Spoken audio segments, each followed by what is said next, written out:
안녕하십니까. 평생투자 파트너 회원관리팀입니다. 오늘은 2018년 3월 6일입니다. 네, 피터 린치의 전설로 떠나는 월가의 영웅, 주식 투자에서 상식으로 성공하는 법의 책을 두 번째 설명드릴 차례입니다. 오늘은요, 이제 본격적인 어떤 본문으로 들어가기 전에 서문 부분이고요. 네, 피터 린치에 대해서 전략 전반적인 어떤 주식 투자를 함에 있어서의 어떤 자세, 네, 그런 부분들을 좀 돌이킬 수 있는 그런 시간인 것 같습니다.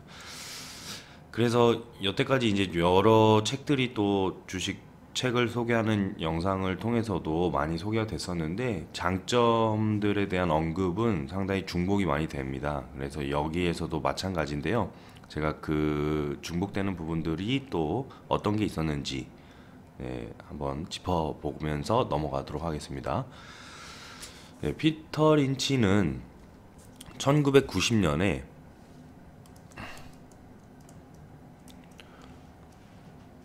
이제 5월이죠. 네, 이 마젤란 펀드를 떠났다고 합니다. 마젤란 펀드를 떠나고 난 이후에 사실 이제 다들 강세장이 붕괴되기 직전 시점에 떠난 것을 보고 상당히 좋은 타이밍이라고 했다고 합니다. 주식시장의 폭락 이후에 이제 주식시장이 폭락을 겪고 나서 미국의 전쟁 승리와 또 은행은 활기를 되찾고, 같은 해의 10월 이후에는 다우존스 지수가 또 4배 이상 오르게 되면서 미국 가구 중에 거의 절반이 주식이나 펀드를 보유했다고 하는데요.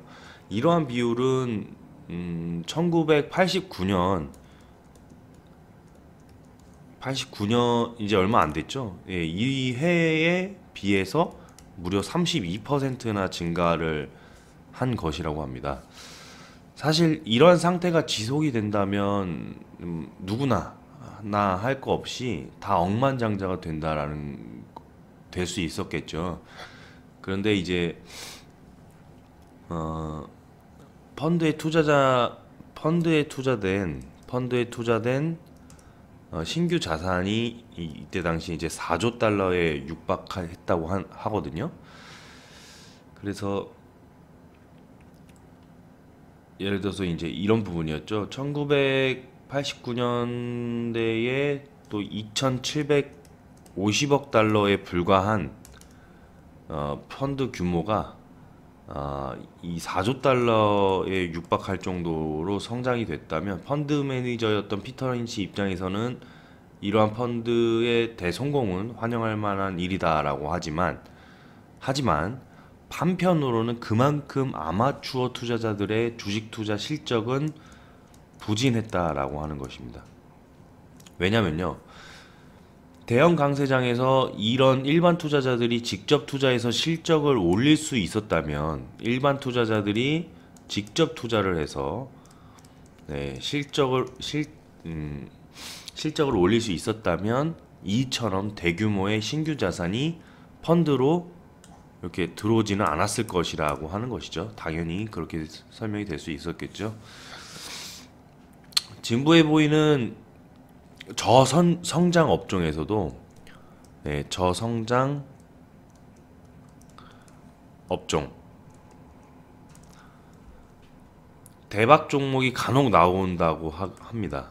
그래서 피터 린치는 예를 들어서 이런 부분에서는 도소매업 부분에 뭐 갭이라는 회사도 그렇고 가능성을 사실 다 열어두면서 종목을 검색을 하거든요. 네, 그런 부분에 있어서 피터 린치는 이렇게 이야기를 합니다.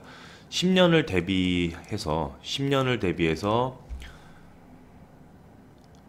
권합니다. 내일의 대박 종목을 계속 찾아라. 당신도 발견할 수 있다.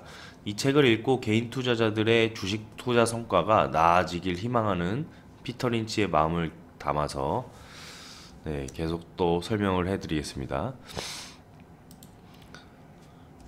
아까 제가 되게 주요한 포인트들이 중복해서 또 강조를 하는 부분들이 여러 가지 또 있다라고 말씀드린 것처럼 그 중에 하나는 또 시장을 주식 시장에 대해서 뭐 상승도 있고 하락이 있는데 사실 상승하거나 뭐 하락할 때 가져야 할 마음 자세, 영원한 강세장도 없고 영원한 약세장도 없다라는 것인데요.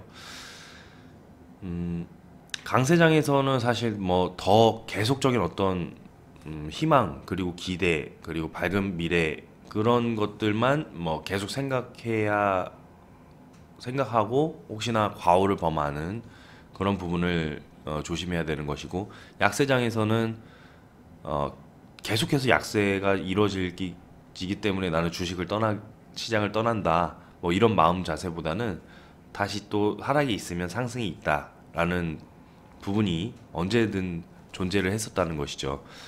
주식시장은 장기 강세장에서도 때때로 폭락이 발생을 했습니다. 이 미국 시장이 특히 더 그랬는데 1987년도에 막 폭락에서 회복세로 접어들기 시작했을 때거든요.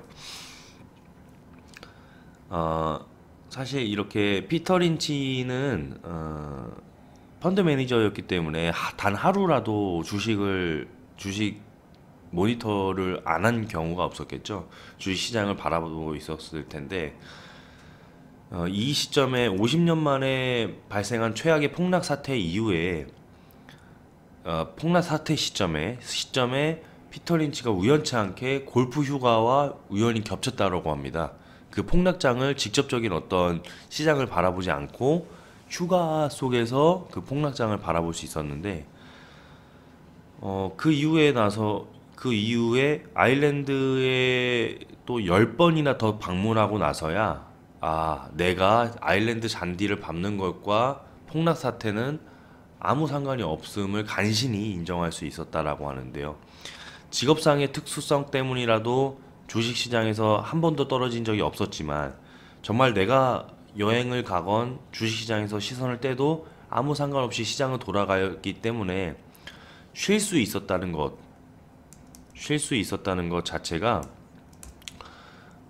정말 가능할 수 있었다라는 부분이 좀 인상 깊었습니다. 그래서 그 개인 투자자분들께서도 하루하루 매일매일 어떤 주식이 현재 내 계정 속에 담아져 있어야만 심신적으로 또 안심을 하는 그 투자자들 입장에서 하락장에서 수익을 좀 크게 뺏기는 경우도 많겠죠. 그래서 저희가 뭐 전략 매도하는 이유에서도 사실 만족하는 부분들이 처음으로 계정을 다 비워봤다라고 이렇게 말씀을 해주시는 부분도 많습니다. 그만큼 하락장에서 사실 무모한 투자들보다는 좀 주식시장에서 한 발짝 물러나서 사실 뭐 개인적인 어떤 취미 활동도 즐겨보시고 운동도 해보시고 그런 시간을 또 갖고 리프레시한 이후에 또 주식을 접근을 하는 것 자체가 상당히 건전한 주식 투자 매매인 것 같습니다. 두 번째 부분에서는 뭐 신용 투자와 또 연관지어서 설명을 해볼 수 있는 부분입니다. 그게 무엇이냐면 목적 자금이 분명한 돈, 학자금이나 뭐 결혼 자금을 언급을 하는데요. 이런 돈까지 주식이나 이제 펀드에 투자를 해서는 안 된다라고 합니다. 당연한 것이겠죠. 하락장에서도 예를 들어서 억지로 손해를 보면서까지 이런 목적 자금이 있는 돈들을 손해 보면서 팔 수 있는 노릇은 또 안 되겠습니다. 그래서 그런 부분들을 또 경고를 하고 있고요. 비중에 대한 얘기도 잠시 나옵니다. 비중 부분은 이제 한 종목에 뭐 계란을 한 방울에 담는 부분이죠. 그래서 리스크를 키우는 그런 부분입니다. 피터 린치는 이렇게 언급합니다. 10종목 중에서 또 6개 정도의 수익만 잘 나와줘도 사실 성공한다라는 것이죠. 뭐 주식시장에서 100%가 없는 것처럼 한 종목의 비중을 다 실는다거나 그렇게 하는 행위는 그 해당 주식이 100% 오를 수 있다는 신념이 있어야 되는 것이겠죠. 하지만 우연하게 맞출 수는 있어도 반드시 내 마음대로만 되는 경향은 없습니다. 한두 번 맞춰서 그런 매매가 계속 진행된다면 언젠간 자산을 크게 잃어버릴 수 있는 손해가 찾아오곤 합니다.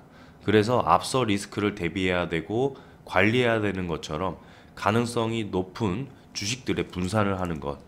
그러면은 통계상으로 이렇게 5개 이상의 종목에서 수익이 나온다면은 그만큼 또 그 수익이 높다면 전체 계좌를 이끌어 나갈 수 있는 전체 계좌가 수익이 남으면서 이끌어 나갈 수 있는 그런 분산 투자가 진행이 될 수 있다는 것이죠. 네, 그런 부분들에 또 포커스를 맞췄었고요. 그리고 단기 투자와 장기 투자를 언급을 하거든요. 사실 이제 당연히 장기 투자를 하라는 그런 취지에서 이야기를 하는 거지만요. 이 부분은 제가 책을 잠시 책에 나와 있는 부분을 설명을 한번 읽어보도록 하겠습니다. 지난 11년 동안 오찬 및 만찬 연설을 할 기회가 있을 때면 나는 장기 투자를 언급하며 청중에게 이렇게 부탁했다. 자신이 장기 투자자라고 생각하시는 분들은 손을 들어보세요. 지금도 변함없이 사람들의 반응은 만장일치다. 한두 시간 만에 거래를 해치우는 데이 트레이더 입장에서도 스스로 장기 투자자라고 생각했다. 장기 투자의 인기가 너무도 높아진 탓이었다. 자신이 단기 투자자라고 인정하기보다는 차라리 코카인 중독자라고 인정하는 편이 쉬울 정도였다. 주식시장 관련 뉴스는 1970년대와 1980년대 초반 해도 일반 투자자들 입장에서 접근하기 힘들었지만 1980년대 말에 접어들면서 누구나 손쉽게 찾아볼 수 있게 되었다. 뉴스가 그렇다는 것이죠. 그래서 급기야 요즘에는 오히려 피하는 것이 더 힘들어 보인다. 실제로 금융 소식은 날씨만큼이나 수시로 상세하게 보도된다. 고가, 저가, 바닥, 변동성, 그리고 다음 변화에 대한 끊임없는 예측과 그 변화에 대해 대처하는 방법 등이 여기에 포함된다. 사람들은 투자를 장기적으로 생각하라라는 조언을 듣지만 주가의 등락에 관해 끊임없이 오가는 논평을 듣다 보면 신경이 날카로워지고 계속 단기에 집중하게 된다. 이러한 상황에서는 반응을 자제하기가 매우 힘들다. 자동차 오일을 점검하듯이 주가를 6개월마다 점검하면서 최근의 등락에 대한 집착에 벗어날 수 있다면 투자자들은 더 편안해질 것이다. 장기 투자의 가치에 대한 신념에 있어서라면 피터 린치만큼 열정적인 사람도 드물겠지만 황금률이 그렇듯이 장기 투자 또한 말하기는 쉽지만 실천하기는 힘들다는 것을 잘 알고 있다. 그래도 우리 세대의 투자자들은 앞에 언급한 모든 조정 기간에도 시장에 대한 믿음은 잃지 않고 끝까지 버티는 편이었다. 이렇게 얘기를 하는데요. 우선은 계속해서 또 한 번 더 읽어드릴 부분이 있어서 데이트레이더와 헤지펀드의 등장 이후에도 주식시장에서는 놀라울 속도로 손바꿈이 일어나고 있다라고 합니다. 1989년 뉴욕 증권 시장에서 하루 거래량이 원래 3억 주만 돼도 매우 활발한 수준이었거든요. 예. 근데 오늘날에 이제 3억 주는 졸리는 수준이다. 8억 주는 돼야 평균 수준으로 평가된다라고 합니다. 예, 2배 이상이 올랐었죠. 거래량뿐만 아니고요. 그리고 나서 또 당연히 이제 그 10년 전에 하루 주가가 1% 넘게 오르고 내리는 그 날을 찾아보기 힘들 정도였는데 현재는 1% 이상 움직이는 날이 한 달 동안에도 여러 번 관찰이 된다. 이런 부분들이 이제 과연 그 뉴스에 그러니까 증권발 관련 뉴스들에 대한 어떤 홍보, 그러니까 홍수죠, 홍수. 예. 너무 많은 뉴스들이 드러나게 되면서 데이 트레이딩 시장이 활발히 되고 그렇게 되면서 이제 단타 매매에 대해서 계속적인 어떤 매매 패턴들이 많이 발생되는 부분들, 이런 부분들을 이제 꼬집어 보는 건데요. 또 피터 린치는 계속해서 이렇게 보고 있습니다. 데이 트레이딩, 즉 단타 매매로 생계를 유지할 확률은 경마장, 카지노 테이블, 비디오 포커로 돈을 벌 확률과 비슷한 수준이다. 실제로 나는 단타 매매란 집에서 하는 카지노라고 생각한다. 게다가 집에서 하는 이 카지노는 번거롭게 또 서류까지 작성해야 된다. 뭐 국세청에 보고해야 되는 정도의 어떤 큰 자산으로 운영하는 부분은 또 서류 작성까지 해야 된다라고 표현하고 있습니다.